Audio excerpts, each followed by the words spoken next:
ഞാൻ ഉണ്ടാക്കാൻ പോകുന്നത് വാനില ഫ്ലേവറിലുള്ള ഒരു സ്പോഞ്ച് കേക്കാണ്. ഇതുണ്ടാക്കുന്നത് എങ്ങനെയെന്ന് നോക്കാം.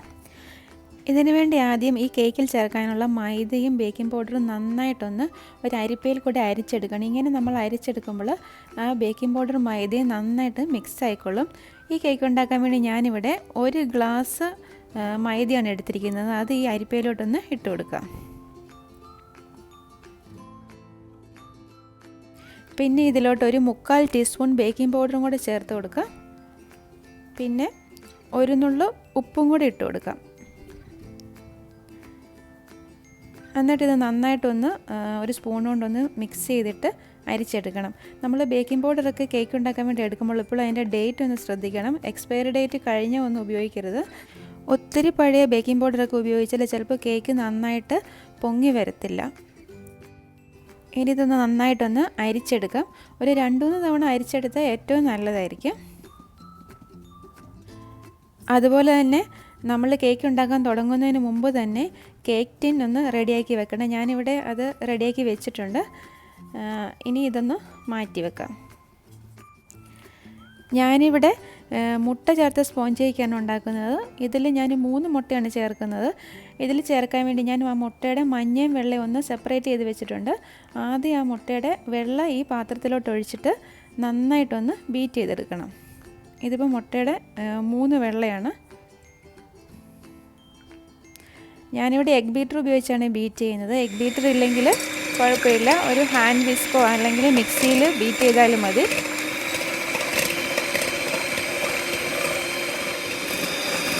ഞാനിപ്പോൾ ഇത് ഒരു 2 മിനിറ്റ് ബീറ്റ് ചെയ്തോളൂ. അതിനുശേഷം അതിലോട്ട് ഞാൻ പഞ്ചസാര ചേർത്ത് കൊടുക്കുകയാണ്. പഞ്ചസാരയും കൂടി ചേർത്തിട്ടാണ് നല്ലതുപോലെ ഒന്നും കൂടി ബീറ്റ് ചെയ്യാൻ പോകുന്നത്. ഞാനിവിടെ പഞ്ചസാര ഒരു 3/4 കപ്പ് പഞ്ചസാരയാണ് എടുത്തിരിക്കുന്നത്. അത് നല്ലപോലെ പൊടിച്ചിട്ടാണ് ഇതിലോട്ട് ചേർത്തിരിക്കുന്നത്.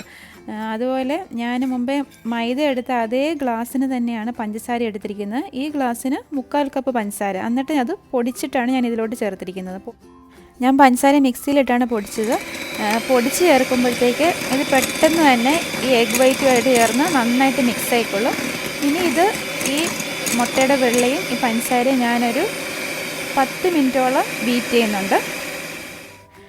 ഇതിപ്പോൾ ഞാനൊരു 10 മിനിറ്റ് ബീറ്റ് ചെയ്ത് കഴിഞ്ഞപ്പോൾ എനിക്ക് ഇങ്ങനെയൊരു പരുവത്തിലാണ് കിട്ടിയത്.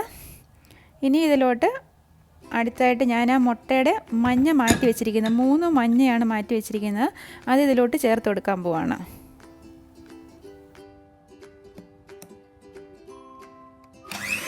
മുട്ടയുടെ മഞ്ഞ ചേർത്തിട്ട് ഞാനൊരു 1-2 മിനിറ്റ് മാത്രമേ ഉള്ളൂ ബീറ്റ് ചെയ്യുന്നുള്ളൂ.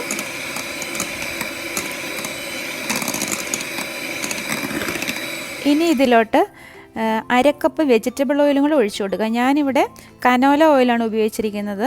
ഈ ഓയിലിന് പകരം വേണമെങ്കിൽ 100 ഗ്രാം ബട്ടർ ചേർത്താലും മതി. ബട്ടർ ചേർക്കുമ്പോൾ എപ്പോഴും അൺസോൾട്ടഡ് ആയിട്ടുള്ള ബട്ടർ ചേർക്കണം. അതും കൂടെ ചേർത്തിട്ട് ഒരു 1 മിനിറ്റ് ബീറ്റ് ചെയ്യാം.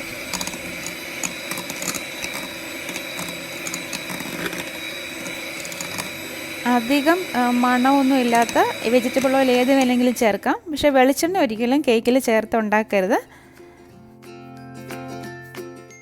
ഇനി ഇതിലോട്ട് ഒരു 1/2 ടീസ്പൂൺ വാനില എസൻസും കൂടെ ഒഴിക്കണം.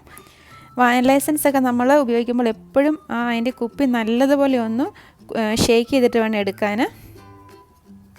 ഇനി ഇതിലോട്ട് നമ്മൾ നേരത്തെ നന്നായിട്ട് മിക്സ് ചെയ്ത് മാറ്റി വെച്ചിരിക്കുന്ന മൈദയും ബേക്കിംഗ് പൗഡറും കൂടി ചേർന്ന് ആ കൂട്ട് ഇതിലോട്ട് ഇട്ട് കൊടുക്കാം. ഞാനിത് മുഴുവനായിട്ട് ഇടുന്നില്ല, ഒരു 3 പ്രാവശ്യമായിട്ടാണ് ഇട്ട് കൊടുക്കുന്നത്. ഇപ്പോൾ ഞാൻ കുറച്ചിട്ട് എന്നിട്ട് അതൊന്ന് നമുക്ക് നന്നായിട്ട് ഫോൾഡ് ചെയ്തെടുക്കാം. ഇതുപോലെ ഒരു സ്പാച്ചുലയോ അല്ലെങ്കിൽ തടിയുടെ തവി കൊണ്ടോ ഇങ്ങനെ നന്നായിട്ട് ഫോൾഡ് ചെയ്തെടുത്താലും മതി. അതുപോലെ തന്നെ 2 തവണയായിട്ട് ബാക്കിയുള്ള മാവും കൂടി ചേർത്ത് കൊടുത്ത് നന്നായിട്ട് ഫോൾഡ് ചെയ്തെടുക്കണം.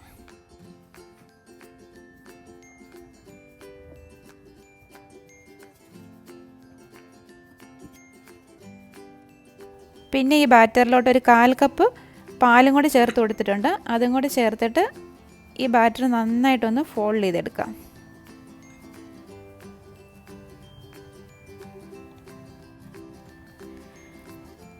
അങ്ങനെ ബാറ്റർ ഇവിടെ റെഡി ആയിട്ടുണ്ട്. ഞാൻ നേരത്തെ തന്നെ കേക്ക് ടിന്ന് തയ്യാറാക്കി വെച്ചിട്ടുണ്ട്. അതിനകത്ത് ഞാനൊരു ബട്ടർ പേപ്പറാണ് ഇട്ടിരിക്കുന്നത്. ബട്ടർ പേപ്പർ ഇല്ലെങ്കിലും കുഴപ്പമൊന്നുമില്ല. അതിന് പകരം അല്പം എണ്ണയോ അല്ലെങ്കിൽ ബട്ടറോ തടവിയിട്ട് കുറച്ച് മൈദ ഇട്ട് ഒന്ന് തട്ടിയെടുത്താലും മതി. ഇനി ചെറുതായിട്ട് ഇതൊന്ന് ടാപ്പ് ചെയ്ത് കൊടുക്കാം. ഇതിൻ്റെ അകത്ത് എന്തെങ്കിലും എയർ ബബിൾസ് ഒക്കെ ഉണ്ടെങ്കിൽ പോകാൻ വേണ്ടിയാണ് ഇങ്ങനെ ചെയ്യുന്നത്. അതുപോലെ തന്നെ ഞാൻ ഈ സ്പോഞ്ച് കേക്ക് ഓവനിലല്ല ചെയ്യുന്നത്, ഞാനിവിടെ ഗ്യാസ് സ്റ്റൗവിലാണ് ചെയ്യുന്നത്. അതിനുവേണ്ടി ഞാനിവിടെ ഒരു പഴയ നോൺ സ്റ്റിക്ക് പാത്രം ചൂടാകാൻ വെച്ചിട്ടുണ്ടായിരുന്നു. എന്നിട്ട് അതിൻ്റെ മുകളിലോട്ട് ഞാനൊരു ഇതുപോലൊരു സ്റ്റാൻഡ് വെച്ചിട്ടുണ്ട്. അതില്ലെങ്കിൽ ഒരു സാധാരണ ഒരു അലുമിനിയത്തിൻ്റെ അടപ്പായാലും മതി. ഇതൊരു 10 മിനിറ്റാണ് ഞാനിപ്പം ചൂടാക്കിയത്. എന്നിട്ട് ആ കേക്ക് ടീൻ വെച്ചിട്ട് നന്നായിട്ട് ഒന്ന് ടൈറ്റായിട്ട് വേണം അടച്ചു കൊടുക്കാൻ. കട്ടിയുള്ള അലുമിനിയം പാത്രം ഏതെങ്കിലും ഉണ്ടെങ്കിൽ അതിൽ നമുക്ക് കേക്ക് ബേക്ക് ചെയ്തെടുക്കാവുന്നതാണ്. അതുപോലെ തന്നെ കേക്ക് ടിൻ ഇതിനകത്ത് വെച്ചിട്ട് ആദ്യത്തെ ഒരു 5 മിനിറ്റ് നല്ല തീ കൂട്ടി വെക്കണം. അതിനുശേഷം തീ കുറച്ച് വെച്ച് വേണം ബേക്ക് ചെയ്തെടുക്കാൻ.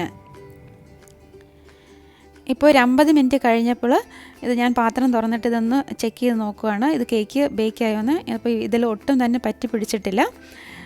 ഇപ്പോൾ കേക്ക് നന്നായിട്ട് ബേക്ക് ആയി വന്നിട്ടുണ്ട്. അതുപോലെ തന്നെ ഇത് നല്ലതുപോലെ പൊങ്ങിയൊക്കെ വന്നിട്ടുണ്ട്. നമ്മൾ ഉപയോഗിക്കുന്ന പാത്രത്തിനനുസരിച്ചും ഇപ്പം ഏത് പാത്രത്തിലാണ് കേക്ക് ബേക്ക് ചെയ്യാൻ ഒഴിക്കുന്നത് അതും അതുപോലെ തന്നെ ഫ്ലെയിമിനനുസരിച്ചും ബേക്ക് ചെയ്യാനുള്ള സമയം വ്യത്യാസം വരും. ഇതിപ്പം നമ്മൾ ഓവനിലാണ് ബേക്ക് ചെയ്യുന്നതെങ്കിൽ 180 ഡിഗ്രി സെൽഷ്യസിൽ ഒരു 25-30 മിനിറ്റ് മതിയാകും ബേക്ക് ചെയ്ത് കിട്ടാൻ. പിന്നെ നമ്മൾ ഗ്യാസ് സ്റ്റൗവിൽ ബേക്ക് ചെയ്യുമ്പോൾ ഒരിക്കലും ഈ കേക്കിൻ്റെ മോൾ ഭാഗം ഇങ്ങനെ ബ്രൗൺ കളറൊന്നും ആയി വരത്തില്ല. ഇപ്പം അടിഭാഗം ഇപ്പം നല്ല ബ്രൗണൊക്കെ ആയിട്ട് വന്നിട്ടുണ്ട്. അതിൻ്റെ ബട്ടർ പേപ്പർ ഒന്ന് മാറ്റി കൊടുക്കാം. ഇതൊട്ടും തന്നെ കരിഞ്ഞിട്ടൊന്നുമില്ല. നിങ്ങൾ ഗ്യാസ് സ്റ്റൗവിൽ ബേക്ക് ചെയ്യുമ്പോൾ ഒരു 45 മിനിറ്റൊക്കെ ആകുമ്പോൾ ഒന്ന് ചെക്ക് ചെയ്ത് നോക്കണം. ഇനി ഇതൊന്ന് കട്ട് ചെയ്ത് നോക്കാം.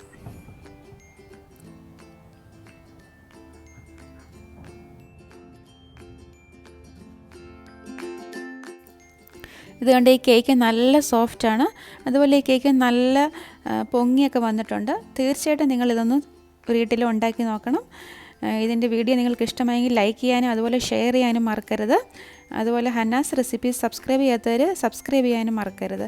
വീണ്ടും അടുത്ത വീഡിയോയുമായി കാണാം. Thanks for watching Hanna's recipes.